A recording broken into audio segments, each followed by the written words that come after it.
Over a period of 1,000 years, the Jedi had resided as peacekeepers of the galaxy, but whilst the Jedi Order failed to develop, the Sith were acting in the shadows, surviving on their rule of two.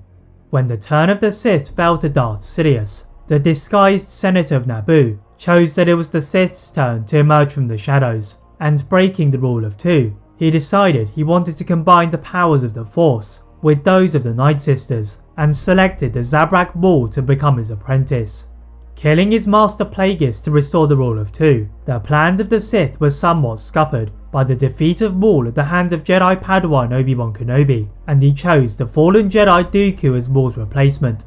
Later during the waning days of the Republic, Maul is found on the planet of Lotho Minor by his lost brother Savage Opress, and together they would try but fail to avenge Sidious.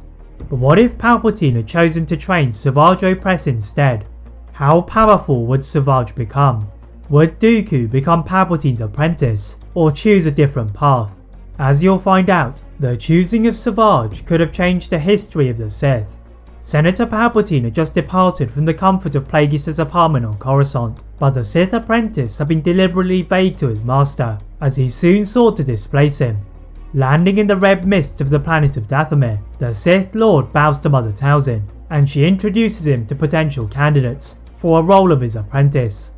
Sidious wanted to see the Night Brothers and Nightsisters in action, and Talzin set up a variety of trials to assess their abilities. Secretly preserving Maul from the tests, it is her other promising son Savage Opress that reigns victorious, and ordering him to wait on Naboo, Palpatine returned to Coruscant to kill his master. Knowing he would struggle to defeat his master in any conventional manner, he decided to take him to visit a Mon Calamari ballet performance, where Plagueis got so intoxicated he finally fell asleep for the first time in years. After Palpatine coldly killed his master with Sith lightning, the new Sith Lord waited for any developments concerning the Trade Federation's blockade by flying to Naboo, where he could keep a close eye on proceedings, and subjected his new apprentice to some brutal Sith training. Learning to embrace the pain of the Sith's torture methods, Savage was helped by the enhancements made to him by the Nightsisters, and Palpatine was soon impressed enough with his skills to entrust him with trying to kill the Jedi of Qui-Gon and Obi-Wan. Tracking Queen Amidala's ship to the desert planet of Tatooine, the Zabrak stomped out of a Sith infiltrator and onto the sand dunes, eager for Jedi blood on his lightsaber, and used his macro binoculars to identify his target. In the distant town of Mos Espa, the civilians lay asleep in the thick of night, until Savage Opress dropped from his speeder and shook the ground with his landing. Anyone who had the misfortune of crossing his path was immediately shredded into pieces, and making his way to the Jedi he had spotted, Qui-Gon emerged with his sweeping robes and ignited his blade to clash with the Zabrak. Blocking the brutal power of Savage, Obi-Wan arrived to help his master, and the two Jedi allow for Anakin, Padme and the droids to escape to the Queen's starship. In Watto's workshop, the Toydarian gazed upwards at the escaping ship and knew that the transmitter chips within the slaves would prevent their departure, so watched as they hovered above the battling Jedi. Leaping above to the ramp of the ship, Qui-Gon was aware of the control of the slavers, and looked as Savage moved out of the settlement, and the Jedi Master knew they needed a change of plan. Obi-Wan could sense his master about to utilise one of his darker tactics, and did not bother trying to stop him as he moved from the safety of the ship, then back into Mos Espa to look for Watto in his workshop. The Toydarian slaver looked at the Jedi in confusion, having only expected to see him at the pod race the following day, and felt his throat beginning to constrict as Qui-Gon ordered him to remove the transmitter chips from the two Skywalkers. The slaver's life continued to remain in the balance, when he finally relented and used his deactivation wand to ensure the chips would not activate, and Anakin and Shmi were freed from their enslavement. Anakin promised that he would one day return to free the entire planet from the control of the slaves, and together they ventured back to Coruscant. But as they departed the planet, Savage had not given up in his pursuit and was waiting for the Jedi in his starship, then firing at the Queen's ship. Rick Oley warned the passengers to brace themselves for a difficult flight.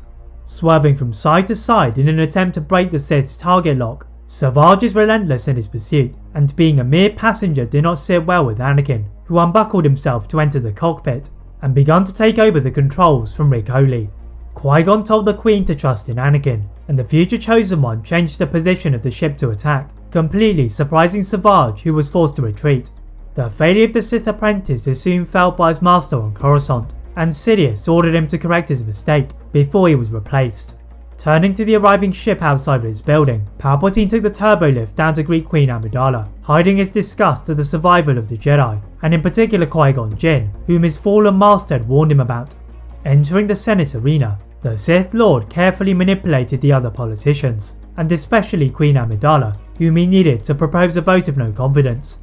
Knowing they would soon get the role of Supreme Chancellor, the Sith Lord ordered his apprentice to move into position with the Trade Federation, and this time he would kill the Jedi. Savage Opress intended to follow his master's orders, and looking mindlessly at the plans of Gunray and the Trade Federation, he quickly realised that these plans would fail to stand up to the attack the Jedi had in mind.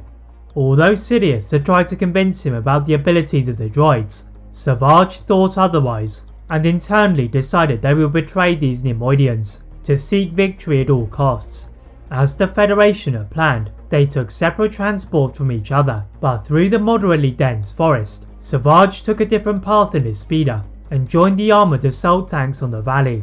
The Gungans were already overwhelmed by the sheer amount of battle droids that were being unloaded from the multi-troop transports when they saw the beast of the Sith Apprentice in front of them, but Captain Tarpals bravely ordered the Gungan army to attack. Back in the Theed Royal Palace, the Jedi and the Naboo security force were quietly infiltrating the palace grounds when Qui-Gon felt something amiss as they defeated the battle droids defending the hangar. The mission seemed too simple, and ordering Obi-Wan to go to the plains, Qui-Gon led the Queen into the throne room, where the Trade Federation's leaders were shocked that Savage had not stopped the Jedi. Pleading their innocence to the security force, the Viceroy and his subordinates are dragged away when Qui-Gon received a transmission from Obi-Wan that the Gungans were being completely decimated by Savage. Forced to cut off his message to Qui-Gon, the Jedi turned him time to react to the brutal Zabrak's attacks, and Qui-Gon leapt into one of the M1 starfighters to join his padawan. Hovering above the grass-covered land to find his padawan, he leapt down to the floor to sight of Savage, but the fallen Obi-Wan laid stricken by his side, and showing no remorse, the Sith Apprentice locked his focus on his next target. Qui-Gon held his lightsaber tightly, balancing his current emotions with his Jedi teachings, when they are both interrupted by another Naboo starfighter from above. Anakin had used his own interpretation of Qui-Gon's instructions, and with R2-D2 assisting him, he fired his blaster cannons at the foot of Savage, projecting the Zabrak away from the Jedi. Qui-Gon took his chance to escape, lifting Obi-Wan's body into the air and holding onto Anakin's ship. Returning to the hangar, Qui-Gon tries to use Jedi healing techniques to revive Obi-Wan, but the Padawan was not responding, and he left him to the Queen's personal medics. Whilst going to try and destroy the droid control ship with Anakin, the former slave proved that his first encounter with Savage had not been a mere fluke, as he confidently controlled the ship in a variety of loops, bypassing the Trade Federation's first line of defences. Entering into one of the hangars of the battleship, Qui-Gon told Anakin to trust his instincts, and together they fired proton torpedoes within the ship, before escaping through the subsequent chain reaction of explosions. Their victory was hollow, as on their return, they discovered that Obi-Wan's body had vanished, and all of the Queen's medics were either knocked out or killed. Whilst Anakin participated in the celebrations on Naboo, Qui-Gon quietly returned to Coruscant, where he received yet more bad news, that his Master Dooku had departed from the Order, following years of discontentment at the Jedi Council's actions. The Jedi Master suddenly walked to the quarters of Grandmaster Yoda, and being granted entrance, he is not surprised to see Mace Windu alongside him. The three Masters are gravely concerned by the emergence of the Sith and the abduction of Obi-Wan, but allow Qui-Gon to train Anakin, sensing they will be needing his powers very soon. The Jedi Master decided to secretly keep Shmi in an apartment on Coruscant, hoping that this would control the fear within the Jedi, and keep him away from the dark side. Back on Naboo, Palpatine had completed his participation of the celebrations, and taking a personal shuttle to find his apprentice, he is displeased to find that Qui-Gon had lived. Both believing that Obi-Wan had fallen, the Sith Lord continued with the training of his apprentice, refining his power to become a sorcerer in the dark side and the Nightsister magic. But after a number of years, when Palpatine was assuming his role of Supreme Chancellor, the Sith Lord one day received a disturbing message from Grandmaster Yoda that the previous Trade Federation had decided to form an allegiance with Count Dooku of Sereno. Furiously crushing the table in front of him, the Sith Lord immediately addresses his apprentice from across the galaxy, berating his poor diplomatic skills and ordered him to dispose of his rival. Dooku had been trying to build up his portfolio of powerful and wealthy politicians, and alongside his old Jedi friend Sifo Dyas, they began the next stage of their operation, which was to firstly establish an army that would be able to defeat both the Sith and the Jedi, then create a monster that would strike fear into the heart of the galaxy. Luckily for them, they had the blood of Jedi Padawan Obi-Wan Kenobi. Dooku carefully transported the body of Obi-Wan in a carbonite freezing chamber and set course for the planet of Geonosis, where upon his landing, he is greeted by Poggle the Lesser. Dooku is impressed by the droid factories, but entering the underground catacombs, he found what he had been searching for, with a number of Geonosians working in a laboratory. The scientists were busy operating on the fallen but broken male Kaleesh warlord, who Dooku planned to make the command of the droid army, and the former Jedi gave the body of Obi-Wan so they could extract his blood to use on the cyborg. Whilst waiting for the procedure to be completed, Dooku decided he would check upon his second army by venturing to the stormy planet of Kamino. The Separatist leader was greeted by the Kaminoan Prime Minister Lama Su, but this time he could feel a deeply unpleasant stench in the Force, and reaching the embryo room, he blocked the Kaminoans from an attack made by Savage Opress. The Zabrak had been tracking Dooku for many rotations, going against all of his instincts to gather information on what Dooku had been planning, and now he would kill him. The former Jedi duelist had other ideas, and blocking the lightning attack from his opponent with ease, he used all of his skill in Form 2 of lightsaber combat to dissect one of the legs of Savage, and he hurried to the exit in pain. Limping all the way back to his home planet of Dathomir, his failure meant he knew his next encounter with Sidious would be painful, so asked Talzin to reinforce his armour and limbs. The leader of the clan was becoming displeased with the methods of the Sith, and decided to introduce Savage to his lost brother Maul, in the hopes that they would be able to overthrow Sidious. Secretly breaking the rule of two by deciding to train Maul, Savage knew he had to wait until his master was at his most vulnerable to strike, and headed back to Coruscant to meet with Sidious. The Sith Lord was surprisingly impressed with Savage's investigation into Dooku, and carefully readjusting his plans to accommodate the Separatist leader, he returned to his customary pod in the Senate building. Using his influence over most of the politicians, he cited the imminent threat of Dooku's droid army and the potential of the clones, so requested for the Republic to mount a takeover of the facilities. The Senate is reluctant to engage in a war, and Senator of Naboo in particular is against their need of an army, and asked for a form of negotiation with the Separatist alliance. Palpatine knew it would be difficult to shift the position of the Senator, and after the meeting, he requested the services of the Duros bounty hunter Cad Bane. The reputable bounty hunter had a high price, but for it, he managed to gain a template of Coruscant's most important buildings, and posing as a guard for Palpatine, the Sith Lord quietly ordered for the lights to be turned off, and for the traps to be set. The entire room descended to chaos, with senators both scared to move and looking for a way out, but Bane falsely declared that as one of Dooku's warriors, this was merely a sample of his powers. Palpatine had intentionally left a signal from a transmitter close by, and there to receive it at a Jedi temple was the newly knighted Jedi Anakin Skywalker. With his master Qui-Gon off-world, the Jedi Knight felt his anger bubbling at the thought of Padme being in danger, but using his patience to evaluate the situation, just as his master had taught him, he examined the layout of the Grand Convocation Chamber and found an access point to the turbolift in the Chancellor's repulsor pod. Stealthily navigating to the hostages, with only his lightsaber as a light, the Jedi Knight saw Bane holding a detonator switch and wrenched it off of him with the Force. The bounty hunter's job was already done, and igniting his flaming gauntlets, he lit a blaze of fire in his escape. Anakin calmly deactivated all of the traps, and the senators were freed from their imprisonment, but Palpatine's plan had succeeded, as the senators voted for a capture of the clones on Kamino. Utilising a mix of Jedi interceptors and newly built Republic gunships, the majority of the Jedi Order bravely traversed the difficult weather, expecting to be met with a wave of the new droid army, but instead the skies are deserted. Suspiciously approaching the platforms on foot, the Jedi suddenly found themselves surrounded by Trident-class assault ships, and they have to form a circle of defence to stand any chance of surviving. Infiltrating the main facility, the Kaminoan scientists are arrested for their crimes of conspiring against the Republic, whilst the Jedi inspect the clones. Regarding them as capable combatants, Yoda is satisfied enough, to integrate them into their future battles against the Separatist alliance, and Dooku's plan had succeeded. Once the Grand Army of the Republic had been instated by the Senate, Dooku set about implementing the next stage of his plan, and standing in front of the Separatist Senate in the headquarters of the planet of Raxus Secundus, he was able to easily convince the other senators that the only way to defeat the corruption in the Republic was to wage war against their new army.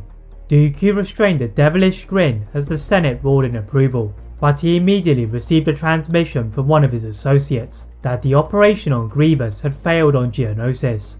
Dooku quickly leaves the building and headed across the outer rim to the desert planet, where he heard a great rumbling from beneath his feet. Igniting his blade on landing, he sees the mutant forms of Obi-Wan and Grievous rising from the sands, and together they walk towards Dooku in a synchronistic march. The former Jedi orders them to stop their attack, and they robotically bow to his feet, as the Geonosians explain that Grievous had somehow acted as a conduit to revive Obi-Wan, and in return, the former Jedi had given Grievous the blood that Dooku had initially wanted. This was an unexpected surprise, but not one that was unwelcome, and ordering for them to wait on his ship, he made a half-hearted attack on a Republic hyperspace lane, hoping to lure the Republic. The Jedi had been expecting this, however, and quickly mobilizing their new clones and destroyers. General Plo Koon led his fleet to the Separatist signal, much quicker than Dooku had expected, which did not give them any time to retreat.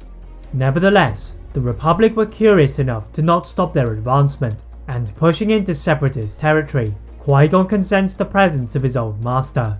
The Jedi are worried that this could be a trap, but before they could form an escape, the ship of Savage quietly drifted to the surface, on the other side of the planet. Anakin leads a squadron of ARC-170 starfighters down to the surface below, whilst Qui-Gon and Plo Koon try to surround the Separatists, whilst waiting for reinforcements. Dooku had anticipated such a move from the Jedi, having tracked Savage to one of the many entrances of the catacombs of Geonosis, and keeping the droid army away from the surface, he waited for the Jedi and the clones to arrive on the dry land, before ambushing them with his army. The first line of clone troopers were vaporized by their opponents, and just as they recovered to retreat to their command base, Savage emerged from his hideout to cause chaos. Dooku cackled with Sifo-Dyas, until they both felt a presence much darker than that of the Zabraks, and the shuttle of Darth Sidious landed on the tallest rock face, then glided to join the battle. The attention of the Separatists was heightened to its fullest, and ordering for Grievous and Obi-Wan to join the battle, Dooku felt a shockwave in the Force at the fall of his old padawan at the blade of Savage. Fueled by an unrivaled hate for the Sith, Dooku executed his own version of Order 66, pertaining to all members of the Sith Order, and Sidious had been challenged at his own game. Using all of his Force abilities and lightsaber skills, the Dark Lord of the Sith and his apprentice parried all of the blaster fire, as the Jedi were concerned of falling to the crossfire. Soon they had greater concerns, as the ship of Maul had arrived from Dathomir to support his brother, and the two mutants of Grievous and Obi-Wan were growing out of control, killing everyone within their sight. Yoda orders a full-scale retreat, but trapped in by a planetary shield, the Jedi decide to battle the Sith, leaving Dooku's power unchallenged, and watching with smugness at the eventual fall of the Sith. With the Separatists and the Republic in a stalemate, Maul is forced to retreat back to his home planet, taking the body of his fallen brother, and Senator Amidala steps out from the smoke to formulate a peace treaty with the Separatists. It would take several years for all of the tariffs and hyperspace lanes to be redistributed, and in the meantime, Anakin and Padme be married at the Jedi Temple, after a dramatic change in the structure of the Code and the Order. Grievous and Obi-Wan are deactivated by Dooku, as they were not needed anymore, and the Jedi Padawan is ceremoniously burned alongside his master, where they are part of a memorial in a room of 1,000 fountains. On Dathomir, the demise of Savage took a toll on Mother Talzin, and returning to the same quiet seclusion as before, Maul continued to seek vengeance, behind the eyes of the Republic and the Separatists, where he began to create a network of dissatisfied politicians and crime lords. Rising to rebel against the galaxy's leaders, Maul's power is short-lived, as he failed to garner any major support, and with Anakin helping to dissolve slavery across the galaxy, the Zabrak retreated back to his home planet, and their existence became a footnote in the Jedi archives. That is it for What If Savage Opress was Palpatine's apprentice. If you enjoyed this What If, please like this video, turn on that notification bell, click that subscribe button on this channel, as well as on my other channel What If Films. And as always, leave a comment on what if you'd all like to see next, and how I can improve my videos. Thank you all very much for watching, and see you next time.